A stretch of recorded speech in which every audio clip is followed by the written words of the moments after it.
So we turn now to our panel, a very distinguished panel, which will do something very critical for us today, set the global picture of the workplace for women. So it's called Perspectives on Women at Work Around the Globe. And what we'll do is I'll start with introductions of our speakers. And then we have two speakers from the World Bank, Rita Ramalho and Mary Hallward-Driemeir. I'll give you brief introductions on them lately. They will set up, Rita will set up the picture of rules and regulations that affect, restrictions really, that affect people's work, women's work around the globe. And it's a comparison of, hundreds of, more than 100 countries. Following that, Mary will talk about entrepreneurship, but also focusing in on Africa in greater detail. Then Dan will talk about the corporate boardroom, diversity in corporate boardrooms, and we might get to morning's theme of quotas again when quotas in the boardroom came up. And finally, to me, is a very important question of what does all of this mean to the United States? Why what is happening in terms of gender in different parts of the globe? Why is that important for the United States? And in particular, why is it important for US foreign policy? So Wenchi will discuss that. So I welcome all of our speakers, and let's give them a hand as we get started, and then we'll start with the presentation. So.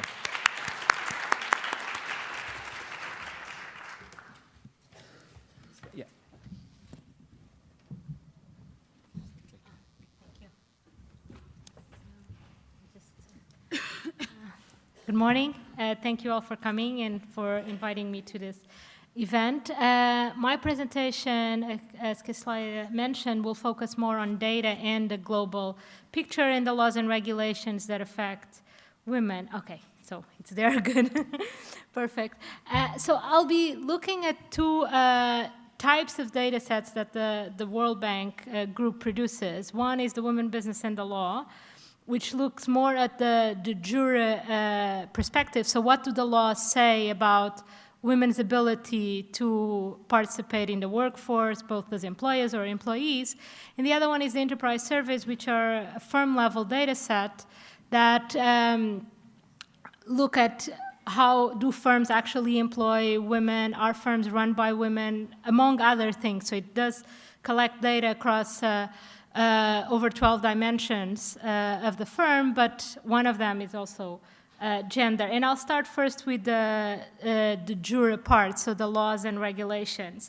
And this project came about in a way as a natural sequence to the Doing Business report, which you may be familiar, that looks at business regulations across the world for firms and sees how either bureaucracy, red tapes makes it harder for firms, or institutions actually make it easier for firms to operate, the right legal institutions for firms to operate there. But that doesn't have a gender lenses at all. It's just looking at a firm independently of who runs it, who owns it, or who works in it. And so there was a need to look at, and that type of report mainly focuses on areas of commercial and corporate law, bankruptcy law, securities law, labor law, but very focused on a very generic type of case and not in any particular looking at women. And by looking at it, we realize, there's a need to have a gender angle. Are these things harder or easier if the firm is run by a woman or if the employee is a woman? And for that, we realized that the focus of the law had to be a different one. So that restrictions or differentiation in the law between men and women are not in commercial law. The commercial law is very gender neutral across all countries because it just talks about the firm. So it doesn't really matter who owns it or who doesn't. But it's more things like personal status law, family law, that actually differentiates between men and women, even citizenship law. And of course also labor law. All labor laws have different regulations for men and women. Some are to give more benefits to women than to men. So that's how this project came about. And this slide tried to summarize the main results. And one of the interesting things is that we found, which for some may not be surprising, but maybe the extent it's surprising, is that inequality exists across the globe, even in both rich and developing countries. So everybody does have, there's very few countries that are 100% equal across all the 6 dimensions that we measure. So there's only 38 economies out of 141 that don't have anything in the law, at least on the areas that we measure, and I'll explain later which are the areas, that don't have anything in the law that explicitly differentiates between men and women. All the other ones do differentiate, and this includes, European countries, OECD members, but also sub-Saharan African countries, countries in Latin America, in East Asia Pacific. So in all regions of the world, there are countries or economies that differentiate between men and women. Of course, there are the types of differentiation that occur in different regions are different. So, and there are certain regions where differentiation is way more common. So the MENA region in sub-Saharan Africa, so Northern Africa and Middle East, are the areas where there's more inequality in the law between men and women, and where the restrictions are, in a way, probably more binding or more restrictive, if we can use that type of expression, because they tend to be really on fundamental rights, like being able to, like the freedom of mobility, so being able to get out of the house, or things that are about more economic freedom, but still quite important, like being able to write a contract by herself, a woman being able to write a contract by herself, which in most countries it is a natural thing, and some people can do it. In several Middle Eastern countries, that's not a possibility, and even in some sub-Saharan African countries. So the graphs try to more or less count the number of restrictions that exist and see how common they are and how many countries or economies have the types of restrictions that we look at. Then the other thing that because we don't just want to look at restrictions, but we want to see, are these important, or these inequalities are important for then women's labor force participation, and because we're looking at just a cross-section of countries or economies, we're only doing a basic correlation, so it doesn't have any causal implications, but still we do see that in countries where there's more restrictions, more inequalities in the law between men and women, we see that there's less women working, so less women participating in the workforce, both as employers or as employees. So it does indicate that these things do matter for women's economic empowerment. And now I'll go in more detail about the different areas that we cover in the report, and actually the report itself is out there, so if you want to take a copy home, you can, and then read it. So there we're looking at 6 different areas, and here in this presentation I'll actually only focus on 3 of them, because we thought those are the ones that are more relevant for the workplace aspect, but then the other ones are also important. So I'll be looking more at the accessing institution, which basically looks at the very basic regulations that are very even human rights types of regulations that concerning equality between men and women.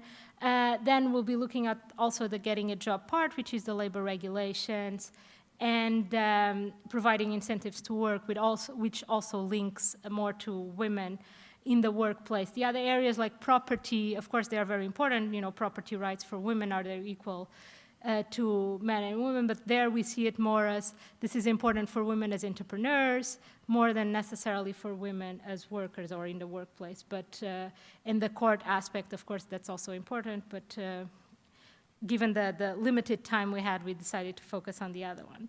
Just to give you an idea of what the type of things we measure. So in the accessing institution area, the things we look is, we start with a really basic type of question, can a woman travel outside the home the same way as a man? And there are a few countries, and you'll see it in the next slide, where women cannot actually travel, and those are 4 countries where women cannot actually travel outside the home legally. There's a law preventing a woman from getting outside of her door by herself.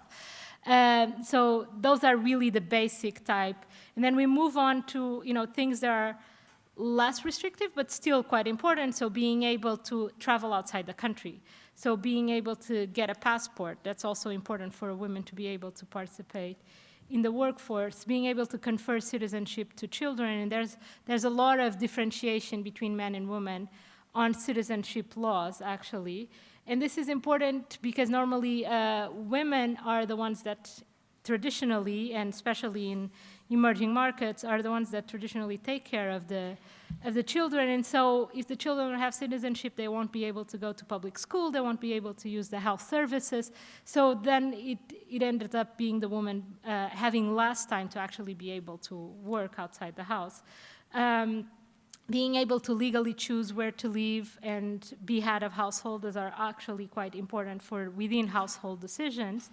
And also things like being able to sign a contract, open a bank account. There are several countries where these are restrictions, and I'll show the next graph with the results. And there are countries also, again, where you cannot get a job without the husband's permission. So a woman cannot go and seek a job without having the husband backing her and saying, you know, you can actually are allowed to work, and also register a business without the consent of a husband.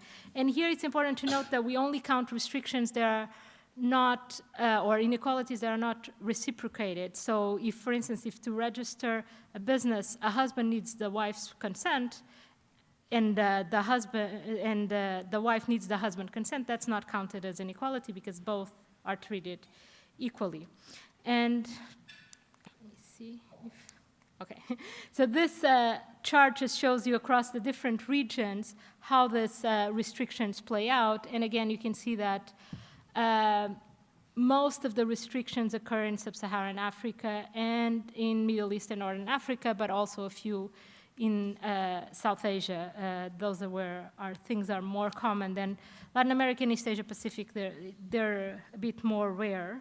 And just to summarize the results of this particular topic, so the good news is that actually out of the 141, 93 economies don't impose this type of restrictions. And of the 48 that impose, like, as you can see from the previous graph, none of them is a high-income OECD country or in Eastern Europe and Central Asia. So those are the regions where this type of restrictions, at least on the law, do not exist. And as I mentioned before, Latin America and East Asia Pacific, they're relatively common. So the other, I think, important point, and probably more from a development perspective, the fact that 25 economies in Sub-Saharan Africa actually impose some type of restriction across these areas are quite important. And we only covered 35 of the Sub-Saharan African economies, so we don't actually cover all the 45 or 46 that exist. So even though we're covering a subset, the majority of them do have some type of restriction. So this makes us question, the development strategy in a way for that region and how inclusive it is of women. And also a similar story in South Asia and also in Middle East where the restrictions are actually very common. The other area that I would like to talk a little bit about, as I mentioned before, is the part of labor regulations. And here, the differences are actually quite interesting in the sense that they could benefit women. So it's not clear which differences are good, which differences are bad, as opposed to in the previous area that we're discussing, I think most people agree that equality should be what we're aiming for. Here, there's more room for debate because we're looking at things like maternity leave, paternity leave, and what is the right amount or the right duration of those types of benefits. So there's much more debate on what's both what should exist, what should not, and the exact amounts there.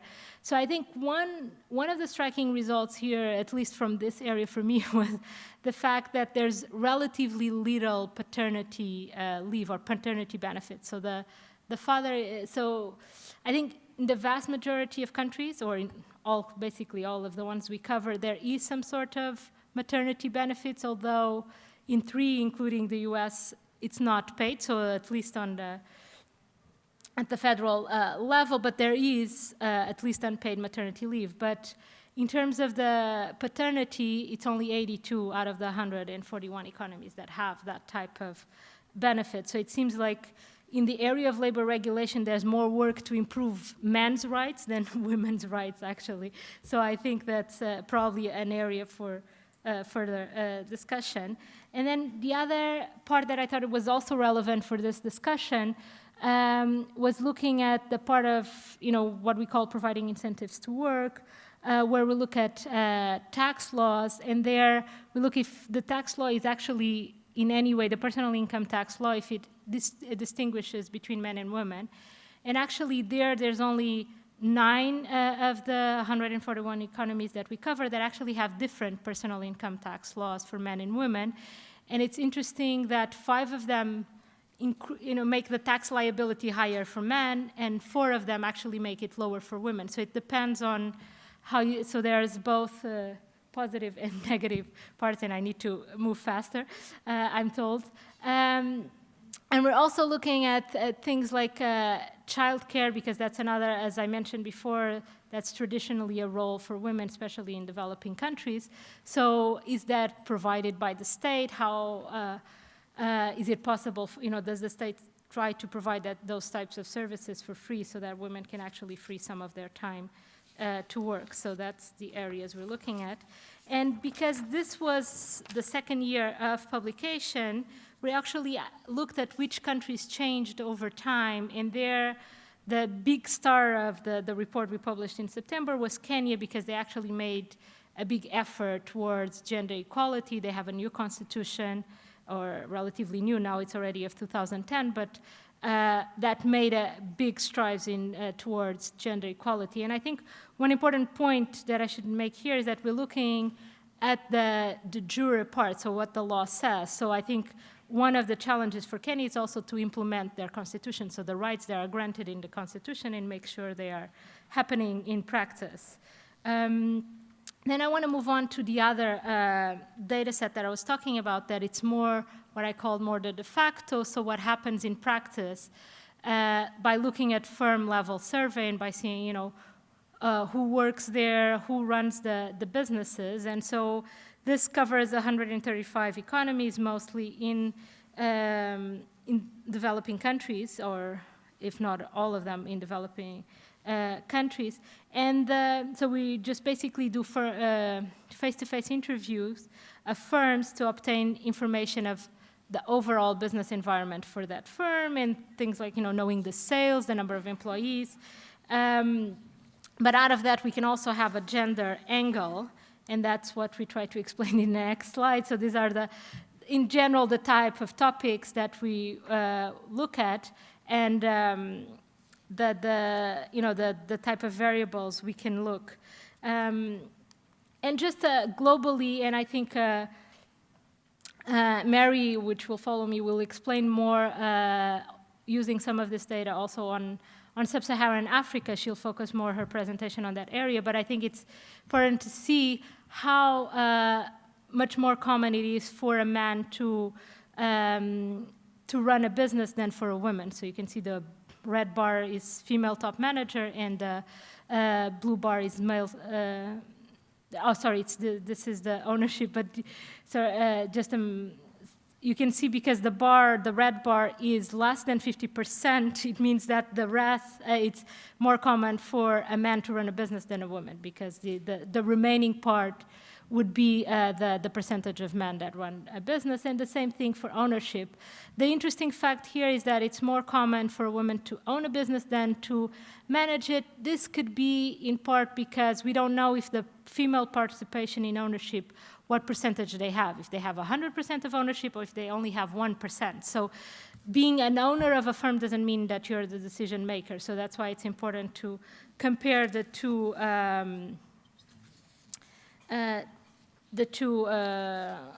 graphs. And also, the other thing we look at is the participation of women in the workforce. And there we can see what is like, we look at both non-production and the full percentage, and we can see in all cases it's less than 50%, so it means that on average in all regions there's more men working, at least in the companies we're interviewing, than women, sorry. We also look at, and I'll just do this one and not the rest probably because otherwise I won't have, I'll be running out of time. But because we have the information of who owns the business, we can actually break all the other variables or the other dimensions of the survey by top manager versus top manager being female versus being male. And there we can see, like, sometimes the differences are not very significant, and this is an aggregate number. So I think the interesting thing is seeing country by country and how the differences occur. But you can see that, for instance, where the corruption part regarding electrical connection, we see a higher percentage of firms that are run by men having to pay that type of bribe, but then things can flip, for instance, in terms of the courts, of seeing the courts as unfair, although the differences can vary country by country and could be quite, each country can have a completely different story, and I'll pass on to probably the last slide, and then we can discuss more. I can then share the presentation, and so this is just the websites where you can find more information on both data sets. Thank you.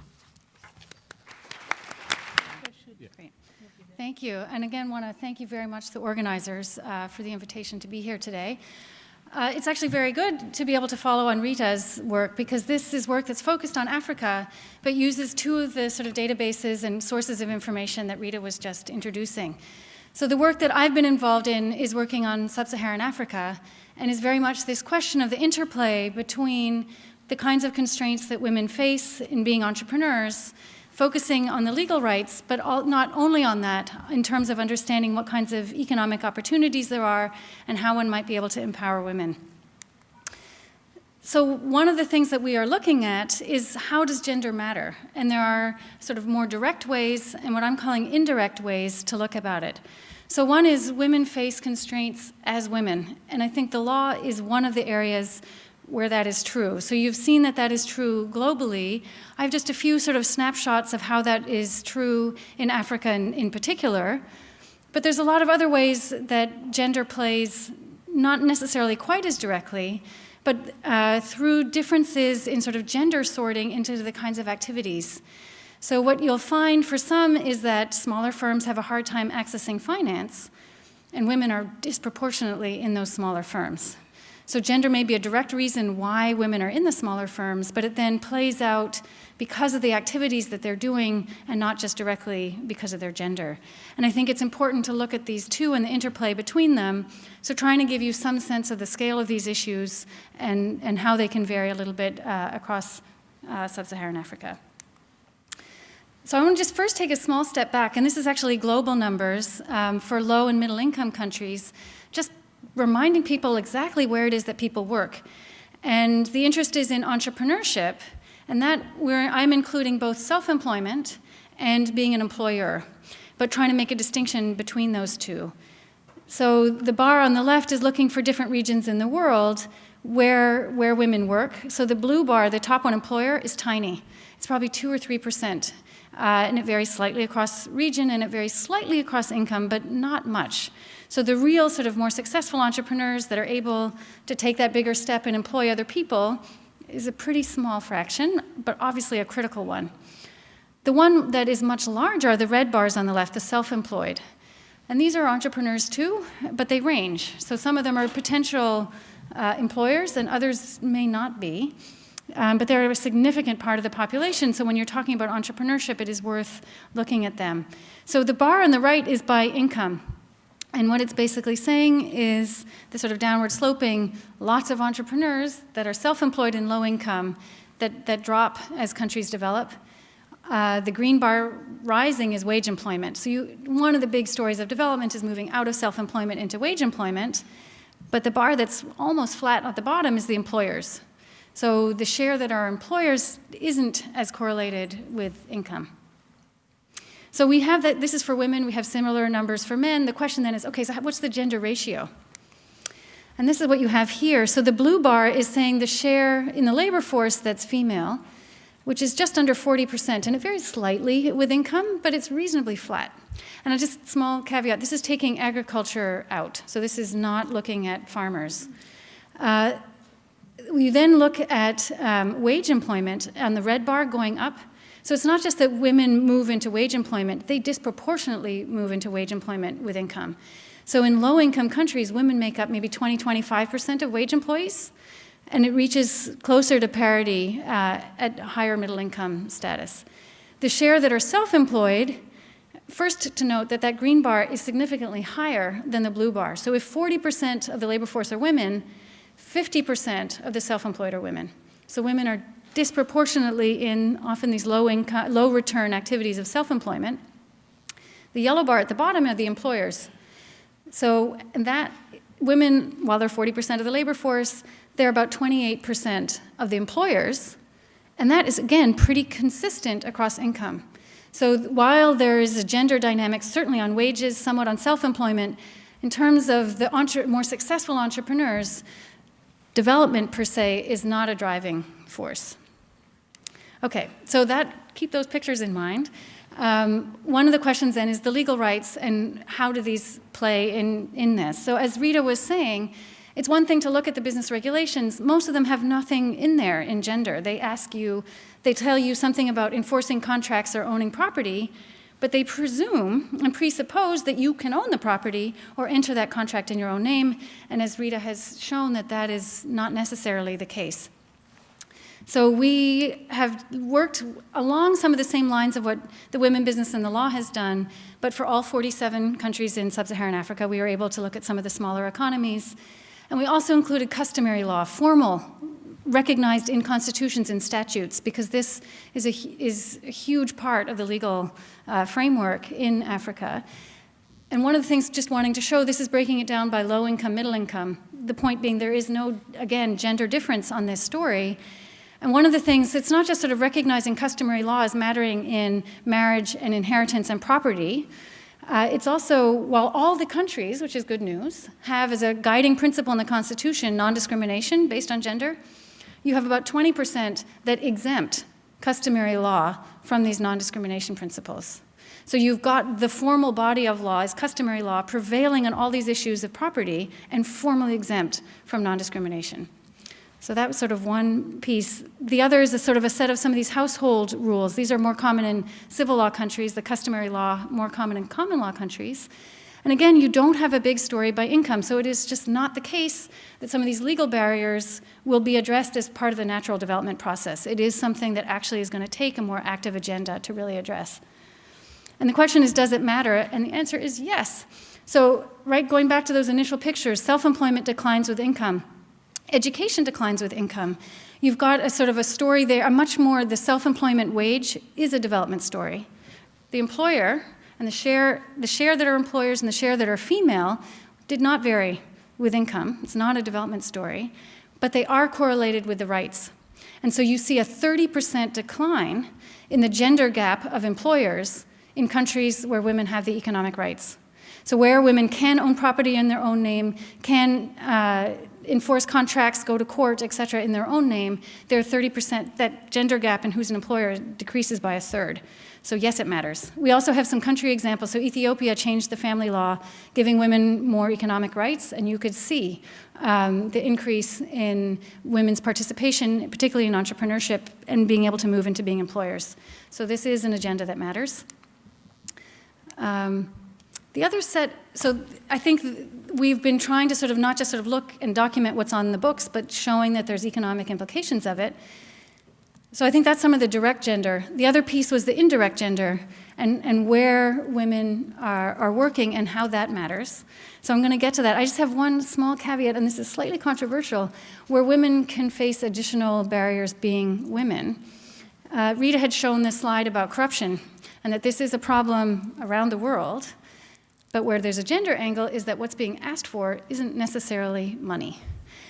And this is something that has been raised in focus groups and women, so calling this sextortion, but just sort of the sexual favors that are being asked for, and that this is something that is happening from officials, but it's also happening from suppliers, it's happening from creditors. And the question is how to put this in a debate in a constructive way. So people recognize it's an issue. It happens globally. It's not a sub-Saharan African special issue. but without tainting women who are successful or without giving ammunition to husbands who may not want their wives to work outside the home. And there's a concern of having unintended consequences for trying to move this agenda forward. So I think it's something that needs to be discussed carefully, but it is something that has not been on the issue, but is on the table. But over a quarter of people are saying this is a significant issue that they have heard about within their business communities. Okay, so my other question on this, looking at the gender patterns of where people work, there are huge gender sorting, but once you've sorted, very few gender gaps. So a little bit hard to see, but this is sort of kernel density on the one there, labor productivity. This is looking at the distribution of men and women's activities in the formal and informal sector. And so the informal sector is less productive than the formal sector, not surprising. But men and women in the informal sector, no difference. Men and women in the formal sector, no real difference. On the right-hand side, using other measures from the enterprise surveys that Rita was introducing, you can see the pairs. There's differences across the pairs, but the pairs are very similar. The pairs are men and women. So the size of firm matters, the informality-formality matters, but within those, the gender really is not a big driving force. So where gender seems to matter is what kind of activity you get into, but once you're small and informal face all much bigger constraints because of what they are, but women within that are not facing additional constraints. Another way of sort of saying this, if you look at sort of unconditional productivity gaps, it's about 15%. But once you start controlling for the sector people are working in, the size of the firm, the capital intensity, no gender gaps. This is sort of gender differences by different kinds of sectors, the share that are formal and the share that are women, just showing again there's a high correlation between them. And yet another, within the sectors, not large gaps. So I will, at this point, one last point, just to finish up on one of the things that Rita had raised. Within the enterprise surveys, they ask female participation in ownership. So it's saying at least one of the owners is female. And then they have other questions about management and employment. But this distinction of just having women's participation in ownership really does not translate into women being the main decision maker. So here, looking at ones that have multiple owners, of which one is female, half the women are not even among the main decision makers. So when you're looking at gender gaps, if you just take participation in ownership, you don't find very many. If you drill down into who really is making the decisions, that's when some of these gender differences and challenges open up. So I think that that's sort of an important distinction to keep in mind. And I will stop there. Thank you. Good morning, and thanks for having me today. Thanks to the University of Maryland and the Smith Business School. And let me say first, it is an honor to be what I perceive to be in the slight minority in the room today, and to be one of the enlightened men in the room. I'm Dan Konigsburg, and I was introduced earlier. I lead Deloitte's Global Center for Corporate Governance. So we look at the formal sector.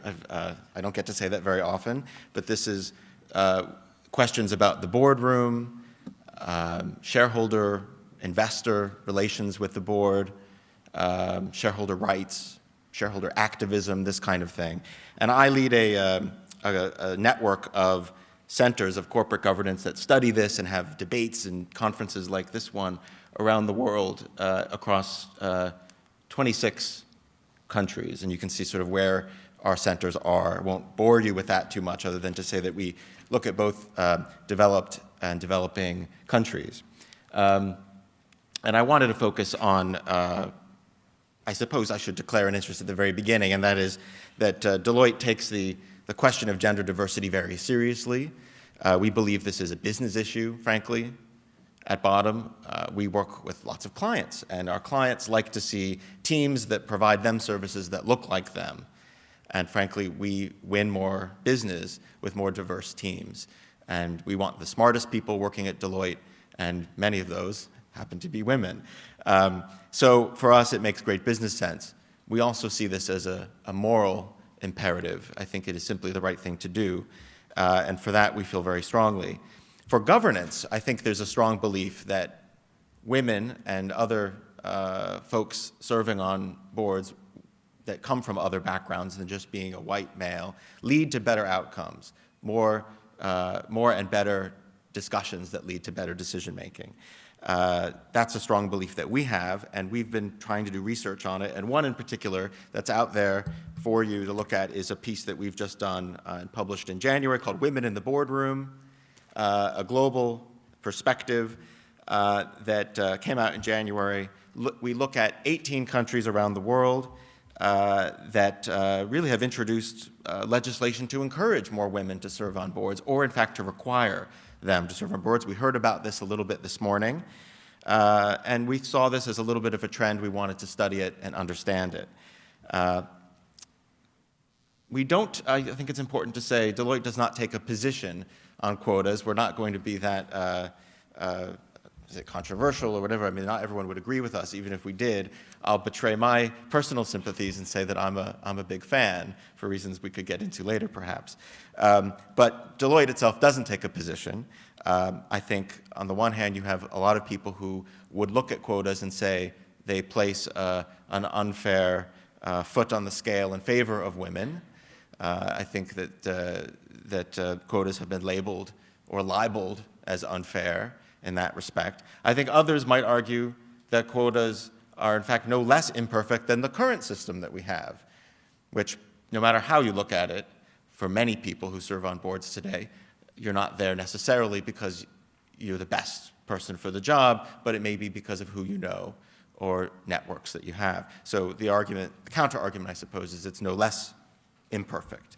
So without judgment, we sort of present these efforts across the world, as I say, across 18 countries, from India to Malaysia to France to Australia to Italy, to introduce legislation encouraging women to serve on boards. 9 of those have gone further to introduce a quota of some form. We also go through and talk about the various levels of women in corporate boardrooms across these countries, and it varies from a low of 3.5% in Italy to a high of just over 35% in Norway. I won't also bore you with the details of the research in too much. I would like to point out some of the more interesting approaches we've seen. Not everyone's taking the same approach. And actually, I should go back to that. Where was it? So you can see proposed legislation in red, and then quotas in place or soon to be in blue. I'll start with Norway, which I think was mentioned earlier today. They introduced a quota. They were the first to do so back in 2005. It requires 40% of boards be women. Interestingly, 40% of boards must also be men. So they're not actually saying that they want all women boards. That's not what Norway's asking for. They want to see a balanced board. So I think that's instructive. Spain is an interesting case. It's also 40%, but they are looking at compliance with the quota in awarding contracts from the government. So if you don't comply, you might not have as good of a shot with your public procurement policy. So that, frankly, is a strong incentive in Spain. In the US and the UK, it's all about disclosure. There's been a report out of London called the Davies Report, which requires companies to disclose their target for women on boards. And it's not just in developed countries. In Malaysia, boards must be 30% women under a new law proposed by Malaysia's cabinet within the next 5 years. And in India, the Ministry of Corporate Affairs has suggested in the proposed changes to the Companies Act that if you have 5 or more independent directors on your board, one of those must be a woman. Now this, I think, is less impressive than it seems because many Indian boards are comprised of many executives. So there aren't that many independent directors. So what looks like a 20% quota might be 10% or might be less. But it is interesting that we're starting to see these quotas in different parts of the world, not just the usual suspects like Norway. What I want to leave you with is a big sort of looming however, or but, and that is what's interesting about all these initiatives is to the very last one, they've all been introduced by governments. They've all been introduced by regulators. What we're not seeing is investors pushing for something like this. And shareholders, after all, are the owners of the company. They should be pushing for this. as much as they pushed for anything else if they felt like it was impacting the bottom line. The Davies, I guess he's Sir Davies in London, who came out with his report, said he was, quote, very disappointed at the reaction of some investors to his report. He says, we need investors to grab hold of this. I haven't seen the investors, at least certainly not in London, do it. And it's important to emerging markets because it's US and UK investors that invest mostly. I mean, really, much of the foreign investment that comes from Western Europe and the US. We don't see much activity from shareholders. We don't see shareholder proposals for more women on boards. Shareholders can put forward proposals saying, we'd like to change aspects of how the company is run. Yes, we see some exceptions. CalPERS, CalSTRS, they're large California pension funds. They've been active, but they're the exception that seems to prove the rule. Often those proposals are withdrawn before the meeting, and they negotiate, hopefully, behind the scenes, but it's never put to a vote. If it is put to a vote, the vote totals tend to be very low, 16 to 25%, which is pretty low for these sorts of things. We also don't see investors simply voting against boards, in particular boards with no women. We have one example of an investor that I'm aware of. It's a California fund called Pax World. They have voted against 74 boards that have proposed slates with 0 women. They're the only ones to do so. We don't see indexes taking this into account. You might think that especially the social responsibility indexes would do this. Again, I'm only aware of one. There's the FTSE for Good Iberia Index out of Spain that looks at the percentage of women across not just the board, but the whole company. So if you have 10%, yes, it is as low as that. 10% women in your company across all levels, you'll get a bump up in the index weighting. And then the other thing we're not seeing is investors pushing for an advisory vote, like a shareholder vote on policy, sort of diversity policy at companies. This is odd because shareholders vote about all kinds of other things. We vote on compensation, executive pay. We'll vote on acquisitions. We'll vote on the auditors, on political contributions increasingly. But on gender, we don't see it. So why are we not seeing this? And this is sort of where I want to leave you with a question to sort of scratch at and think about. I don't know. I have 2 or 3 theories I'll leave you with. One, I think that shareholders are very short term. If you look at the average holding period of US investors, which can be a bit different than the rest of the world, in 1940, before the war, it was about 7 years. The average holding was about 7 years of any particular stock. By 1987, it had declined to about 2 years. And then by 2007, it had declined even further to just 7 months.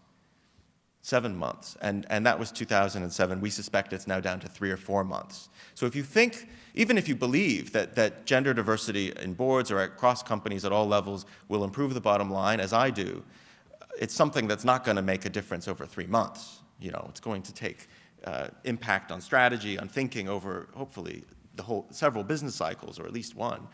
So if you don't do that, I think if your holding is short, you have to be worried, I think. That's a concern. I think also retail investors are not represented generally in the voices of corporate governance. Most large investors are large. They're institutional investors. The mom and pop investors, I think, need to be heard on this issue. And then, I hate to say it, I think many fund managers, asset managers are men, and they may be less interested. So where does this leave us? I'll leave you with an analogy, and it's my only joke I'll make today. I have a Jewish mother. Many of you might sympathize with this. And I talk to her with some frequency, and she says to me, Danny, I wish you called me more often, you know? And I said, I love our discussions. I wish I heard from you more often, right? So I hear this, and I think, okay, Mom, okay, I'll call you more often. And she says, no, you don't understand. I don't want you to call me more often. I want you to want to call me more often. It's a very, very sort of typical thing in Jewish families, perhaps. But this, it seems to me, is where we are with investors. We don't just want investors to care about this issue. We want them to want to care because it goes to their bottom line. And I think that is a particularly tough place to be. Thanks. Thank you, Dan. I think the ending story that you told was particularly interesting for us who are sitting in the government, helping make or enable policies. That desire is really critical in making things happen. And how do we create that want, that desire, is the question in terms of how we design policies that could provide the incentives to really enable the environment and make people change their behavior. So thank you for the work you're doing. So I want to thank, first of all, the University of Maryland, especially Karen and Kislaya, for inviting me, State Department, to speak on this panel. I think my fellow colleagues have a lot more knowledge in terms of the data, the knowledge in terms of, in the economic current state of the world. And I will basically add the value by talking more about why the State Department is especially interested in promoting women's economic opportunities in this administration. Since 2009, in the State Department, under the leadership of Secretary Hillary Clinton and our Ambassador at Large for Global Women's Issues, Melanne Verveer, which is a really new position, newly created by President Obama to emphasize the importance of women and girls in our foreign policy. We, together, the Global Women's Issues Office, work with other offices within the State Department responsible for economic and business-related issues, as well as other federal agencies, to really coordinate our efforts to promote women's economic opportunities, ranging from entrepreneurship, poverty alleviation, to women's business leadership. So why do we care about this issue? This is not just something that Secretary Clinton cares about because she's a woman. She genuinely believes that the empowerment of women really helps address a lot of the society's problems. How can you leave half of the society's population behind when you are talking about society's economic progress and all these other prosperity and political stability and democracy?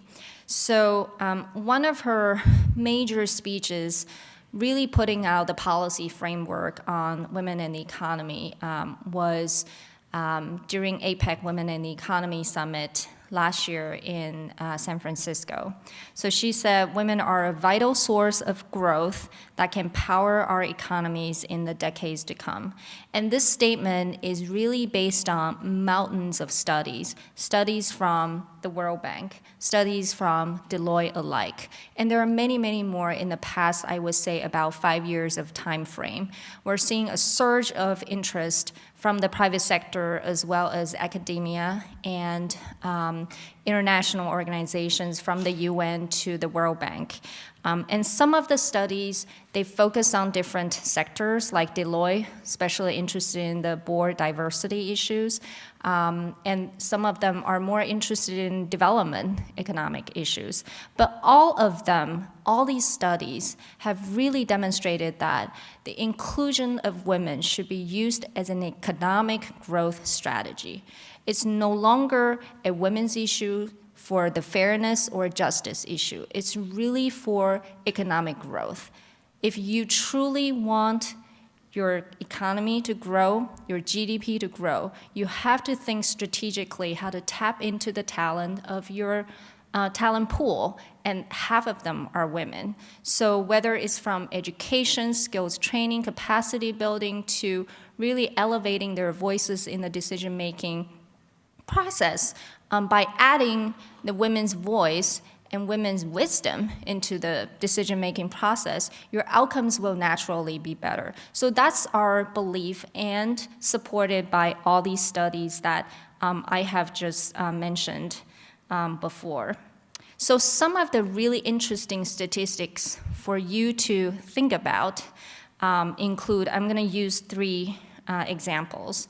So in the agricultural sector, largely our largest, actually, informal sector in the world, and where almost 70% of the farmers are women. The UN Food and Agriculture Organization report says, if we close the gender gap between men and women, we will increase agricultural output in developing countries by 2.5 to 4%. And by increasing this production rate, we will reduce the number of undernourished people in the world in the order of 12 to 17%. Another example is a report by the UN that the GDP in the Asia-Pacific region is shortchanged by $43 to $47 billion a year because of the lack of women's economic participation. And another stat that's really interesting is, according to the Guardian Life Small Business Research Institute, that future job growth in the United States will be increased primarily by women-owned small businesses. And by 2018, women entrepreneurs will be responsible for creating between 5 million and 5.5 million new jobs. And that's more than half of the 9.7 million new jobs that the Labor Department expects small businesses will create. So you can see the potential of women entrepreneurs as well as women participating in the economic space. So even though all these studies have shown that women's contribution is critical to achieving the world's economic expansion, but women continue to face all kinds of barriers, like what the World Bank studies have laid out. And some of the existing barriers are due to discriminatory policies and laws, again, like what the World Banks and others have studied. But really, many, many more barriers exist because of traditional cultures, perceptions of women's role in society, as well as norms. And even in the United States, where we think gender equality, it shouldn't be a question anymore, it still is a large issue for women who, whether it's in the business sector or entrepreneur, or even in the lower rung of the economic strata. So what we're doing is, while there's an increased interest to really understand women's entrepreneurship and all these issues, we recognize that worldwide, the governments haven't really understood how to address those issues. They look at women's issues as a women's issue rather than looking at it as an economic issue. So our role in the State Department is really to engage foreign governments and encourage them and educate them, raise awareness about how to talk about those issues and share the knowledge with them, and encourage them to come up with the right policies. We also highlight a lot of best practices and catalyze new programs and resources to invest in building women's capacity and addressing all the barriers that I mentioned before. And we also convene a lot of stakeholders, whether they're in the government, academia, or in the private sector, to include all these people together to come up with innovative solutions. The best, I would say, the advantage of sitting in the government is our convening power, that we can bring everyone together, and when everyone gathers, we have better ideas and better solutions. And the last role that we play is we help create an enabling environment. And we notice by doing, even just talking about those issues at a higher level, when leaders talk about those issues as their priority, you naturally open up the space for people to start talking about it, study it, and resources naturally come in as well. So I know because of the time limit, I'll just give you some of the very concrete examples of things that we've been doing. At the policy framework level, I would say the most important policy framework we come up with at the international level is the San Francisco Declaration that was signed by economic ministers during last year's APEC Women and the Economy Summit. So that was the first time that ministers came together and signed a declaration and which laid out 4 ways to increase women's economic participation. Should I stop or? Yeah, please wind up in a couple of minutes, so no, don't stop. Yes. Okay. Increase women's access to markets, to capital, building up women's capacity and skills, and lastly, promoting women's leadership. These 4 areas are what we have identified as the key policy areas where every government can work on. And what we had was the leaders from the 21 economies from Asia Pacific basically signed on to it and agreed that they would make an effort to focus on the 4 areas in order to help women better access and have economic opportunities. And programmatically, one example I would give how we work with the private sector is recently we partner with Goldman Sachs 10,000 Women Initiative, as well as the Danish government's development agency is a tripartite partnership to focus on increasing women's access to capital, which has really been identified as the most difficult areas for women entrepreneurs. And the innovative idea is a pilot project in Tanzania. So the idea was Danida, who's the Danish development agency, would provide capital to a commercial bank in Tanzania. And this commercial bank will use that capital to do 2 things. One is loan guarantee for women entrepreneurs. The other is to actually identify a special market that's specifically for women entrepreneurs so they can do loan programs. This is I say pilot project because based on studies, women entrepreneurs is actually a very profitable market for commercial banks. However, the banks haven't really taken this idea on, so they don't really know how to make loans to women, especially those who tend to be small enterprises. And this would encourage them to do more, and in the hope that we can replicate this pilot project in a broader place. Lastly, since we're out of time, I just want to encourage everyone to think about how we can bring different sectors together, really strategize and leverage from each other's resources. Encouraging women's economic participation really should no longer be just a fairness or justice issue. It really adds value economically.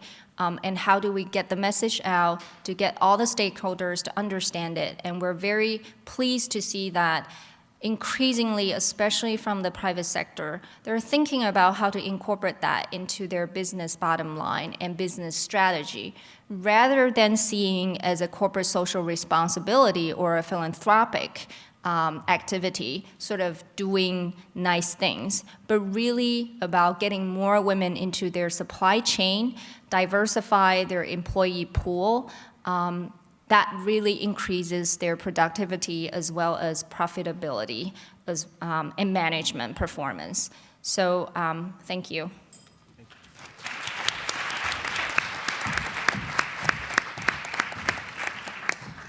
Actually, if I may start off the question time with a question for Wenchi.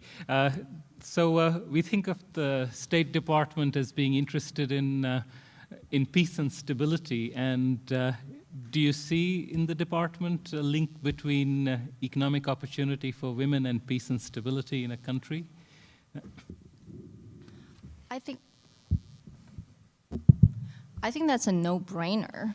I think we pretty much recognize that, and that link needs to be strengthened. But what we're seeing, especially in post-conflict areas, post-conflict zones, we see that when, usually in those countries, I would say in post-conflict situations, women play a key role in sustaining communities and families. And that's why a lot of conflicts target women, because by targeting women and destroying women is almost the most effective way of destroying the communities and families. So strengthening women and making sure that they're healthy, safe, is almost like the best way to make sure that your community and family will be okay. So a lot of what we're doing is to make sure that as the family's pillars, women will have economic opportunities.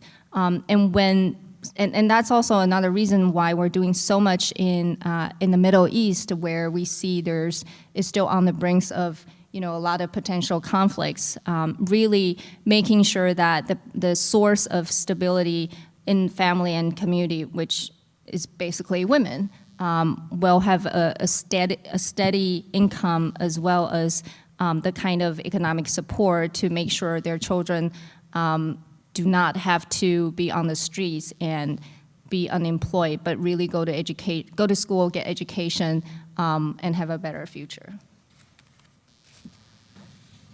So there's a microphone coming around.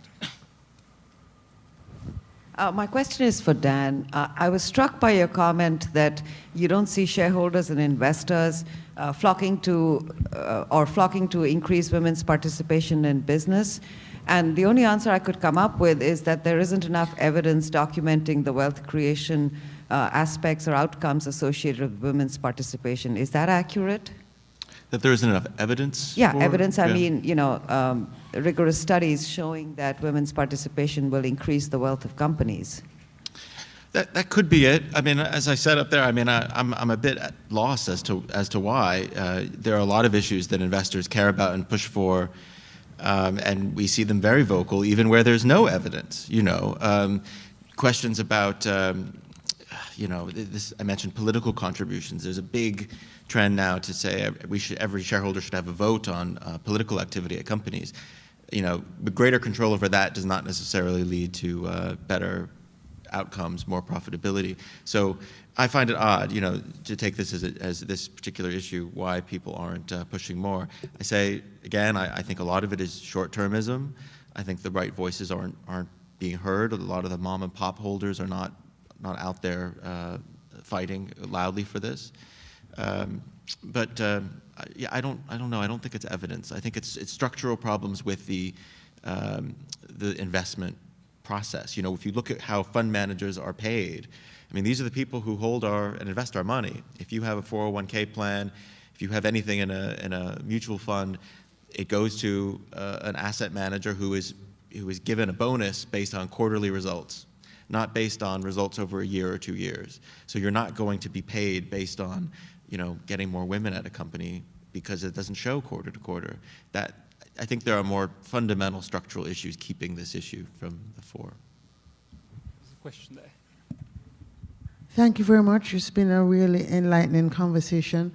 I guess this is not really a question, but a comment, because I'm here as a 30-year veteran of international development, and I really note the conference is about change. So this is a proposal, because I want to talk about change. I'd like to see if, I'm a member of the Black Women's Roundtable, and I raised the issue about women moving to understand better this black hole of the financial markets. So we have these Code Pink marches and all these marches, but I think we might be more effective if we could get perhaps the Center for Social Value Creation, working with maybe Deloitte and Touche to do some education around some of the women's organizations who are concerned about this issue. Let's leave her today with something on the table. I'm proposing, for one, that the Black Women's Roundtable, who I launched this idea last, and I've been struggling with who could help me do this. Let us leave here with Marilyn saying, why don't we create a pilot project, let Deloitte and Touche put some skin in the game and create some training programs that can help us educate women, the small shareholders you're talking about, or don't even know they have shares because we're in pensions funds, so we're hidden. We don't know this black hole.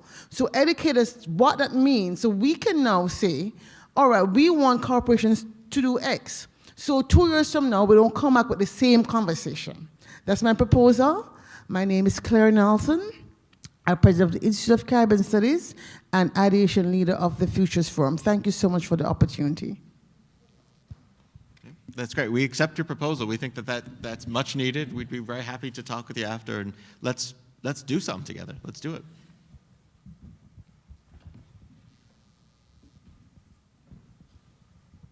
Thank you very much. My name is Christina Kushnir, and I work with Rita Ramalho on Women, Business, and the Law project.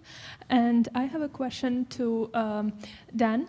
I recently came across a study by a German federal bank which concludes that board changes that increase the representation of female executives are not conducive to reducing bank risk. Rather, a higher proportion of female board members significantly increases risk-taking. And it's sort of controversial result. But I wanted to ask you, do you quantify results of the decisions which are taken by boards which have women as their members, sort of, and if you do, sort of, what is the result? I mean, do you have any, can you put any number on those decisions? And if you could also speak a little bit about what is the quality of the decisions. You said that they are better, but in what way? Are they more risky, as this study concluded? Because that is very useful in arguments. Thank you. Sure. Well, it's sort of one of those things of like, how much time do you have? Because, you know, we could talk about it all day.